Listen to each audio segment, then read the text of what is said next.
Tez charchayman, stressga nimagadir, stress degan so'z keyin chiqdi-ku, charchog'im nimagadir ko'p deydi. Kimdir aytadiki, nizolardan qo'rqaman yoki nizolarga nimagadir moyilman.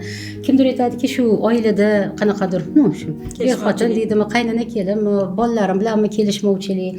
Kimdir aytadiki, nimagadir boshqacha harakatlar bilan nimadir boshlaymi, nimadir o'xshamaydi deb, keyin hammasini bundoq bir birlashtirsa, qanaqadir aniq ketma-ketlikda chiqadigan mavzular chiqadi baribir ham. Va agar deylik bularni keyin men olib kelaman, aytamanki, o'zi maqsadingiz nima edi?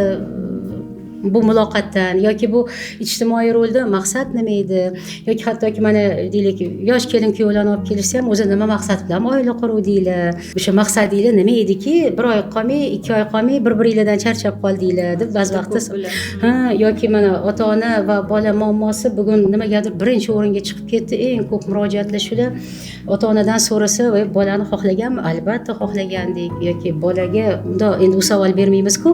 Ota-onadan yaqin odam yo'q.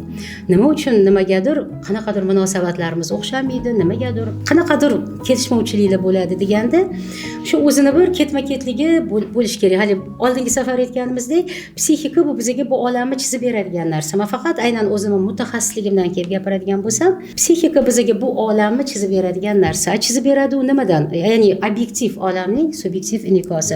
Bizning shaxsimizdan kelib chiqqan holatda chizib beradigan narsa. Shuning uchun bola tarbiyasi juda muhim. Bolaga nimani ichiga shakllantirib bera olsak, u shunaqa odam bo'ladi va u shu ko'z bilan bu olamni ko'radi. Va o'sha ko'rganiga qarab munosabat qiladi, ishini qiladi, nima deydi, hurmatini qiladi yoki aksincha behurmatlik qiladi. Shuning uchun bu juda ham kerak narsalar.